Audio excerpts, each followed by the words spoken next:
மதுரை செல்வதற்காக சென்னை விமான நிலையம் வந்த தமிழ்நாடு மாநில காங்கிரஸ் கமிட்டியின் தலைவர் மாணிக்கம் தாகூர் செய்தியாளர்களை சந்தித்தார்.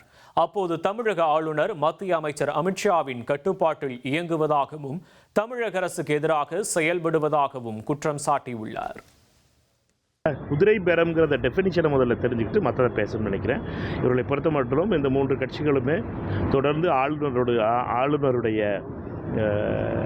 ஆளுநருடைய டெல்லி விஜயத்துக்கு பின் அவர் மிஸ்டர் அமித்ஷா அவர்களை சந்தித்து வந்ததற்கு பின்னாலேயே ஆளுநரை பொறுத்த மட்டும் தேவையில்லாத பிரச்சனைகளுக்கு, அதுவும் குறிப்பாக தமிழகத்திலே தேர்ந்தெடுக்கப்பட்ட ஒரு அரசு நல்ல நிலையில் செயல்பட்டு கொண்டிருக்கின்ற அரசை தேவையில்லாமல் ஒரு சங்கடங்களை உருவாக்கி பிரச்சனைகளை கிளப்புவதற்காக அஜெண்டாவை வாங்கிட்டு வந்திருக்காருங்கிற சந்தேகம் வருது எனக்கு. எங்களை பொறுத்த மட்டும் இந்த தவறுதலான போக்கு என்பது கவர்னரை பொறுத்த மட்டும் தன்னுடைய அதிகாரங்களை மீறிய செயலாக செய்கிறார். உள்துறை அமைச்சர் திரு அமித்ஷா அவருடைய கட்டுப்பாட்டில் இருக்கின்ற கவர்னராக செயல்பட தொடங்கியிருக்கிறார். இது வருத்தமளிக்கிறது.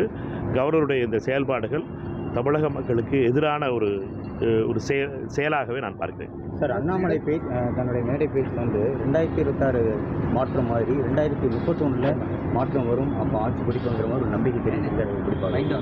நம்பிக்கையாக எல்லோரும் இருக்கணும். நம்பிக்கையோடு இருக்கிறது தான் ரொம்ப முக்கியமான விஷயம். நம்பிக்கையாக இருக்கட்டும். சகோதரர் அண்ணாமலை அவர்கள் அவரை பொறுத்த மட்டும் 21 26 பற்றி சொன்னார் நினைக்கிறேன். எந்த கட்சியோ ஆட்சிக்கு வரும் சொன்னார் நினைக்கிறேன். இப்போ அதனால் அவர் ஒவ்வொரு தடவையும் ஒவ்வொரு லட்சியங்களை வச்சுருக்காரு. 26 ஒரு லட்சியம் வச்சுருந்தாரு, 24 ஒரு லட்சியம் வச்சுருந்தாரு. அதனால் 31 லட்சியம் வச்சுருக்காரு. லட்சியம் இல்லாத வாழ்க்கை சரியில்லாது. லட்சியத்தோடு இருப்பது ஒரு முக்கியமானது. ஆனால் லட்சியத்தோடு சேர்ந்து கன்சிஸ்டன்சி இருக்கணும். திடீர்னு மாறிக்கிறாமல் ஹெட்லைன் கிராப் பண்ணுறதுக்காக மட்டும் பேசக்கூடாதுன்னு நினைக்கிறேன். சரியா? அது தவறான செய்தின்னு நான் இடதுசாரி நண்பர்கள்ட்ட பேசினேன். தவறாக ரிப்போர்ட் ஆகிருக்குன்னு மட்டும் சொன்னாங்க. இனி செல்லும் இடமெல்லாம் செய்தி.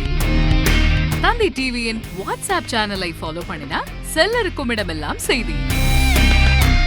இதோ QR கோட், இப்பவே ஸ்கேன் பண்ணுங்க, ஃபாலோ பண்ணுங்க.